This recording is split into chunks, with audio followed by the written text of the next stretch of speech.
So with that in background, I'm ready to address what I call question set number 1, the first set of questions that sort of as a group tended to characterize concerns and curiosity about where we were. And under this umbrella, I put admissions, placement, retention. The first one is this sort of global question about how can we maintain a high-level gifted program when anyone can apply? I have several answers to this. The first one of which is going to be hard to believe, and I'm just working on experience here, but I don't think it's going to be a problem this year. Both based on what Stacey said about the feedback she's getting, but also because in the first year of a program like this, very few parents of kids who don't fit the profile are going to take the risk of a new school and a new school where their kid might not fit.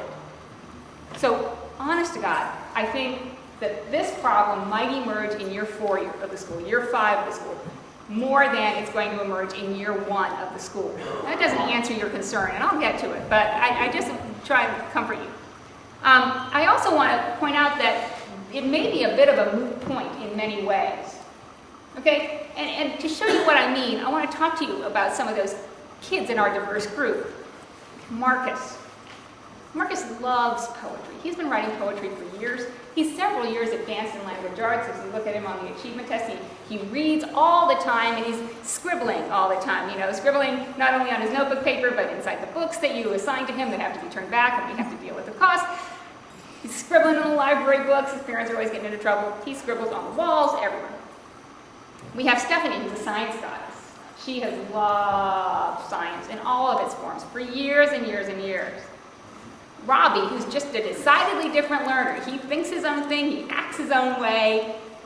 He's very different and wonderful, and we'll talk more about Robbie. And then we have Marcia, who's fascinated by numbers.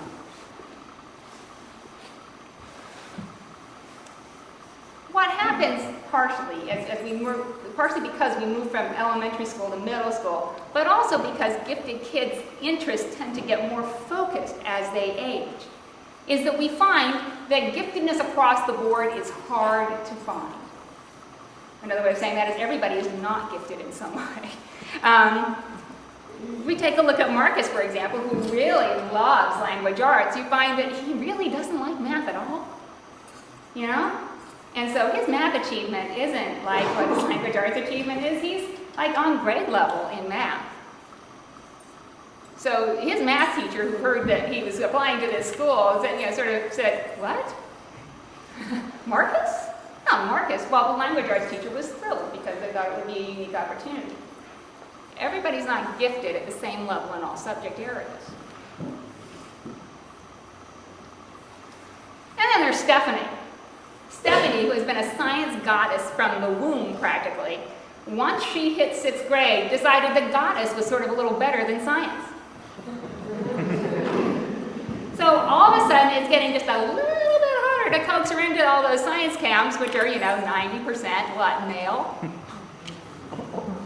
Okay, so although she is a science goddess, still on the inside, she's beginning to question whether or not it's so okay on the outside. And while her achievement still stays high, her motivation is lagging a bit. Robbie, our decidedly different learner, comes from a good home, sort of upper middle class household, doesn't see his parents much. Decidedly different learner that he is, he actually is living with his grandparents now and has had a rough time of it. And as a decidedly different learner, he's sort of decided that anytime he agrees with any system that exists, he's sort of caving, to the man. and so Robbie, who is extraordinarily bright if you give him an IQ test, is flat out on grade level because he doesn't need to make us look good. He's a little done with the formal education system.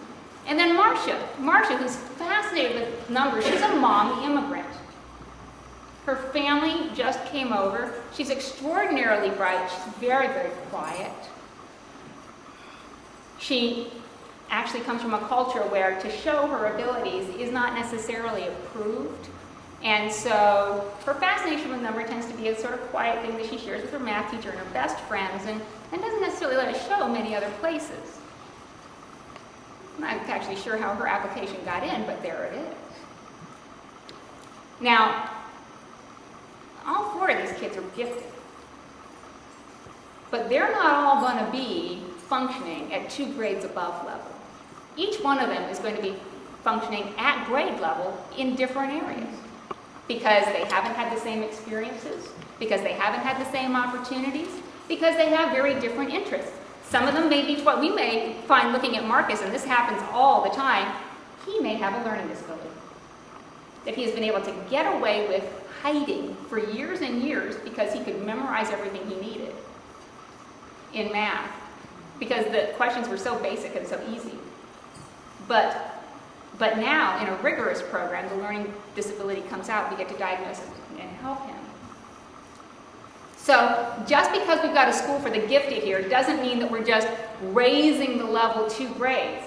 Regardless of having admissions criteria or not, we're going to have variability in the program by necessity. Well, then, the question really becomes, how can you maintain a high-level program in gifted math when anyone who isn't gifted in math can apply, right? Of course, that's not what we're saying. We call this a school for gifted kids, not for gifted kids in math or language arts or science or social studies or basket weaving or anything. So how do we maintain a high level when there's variability in the program?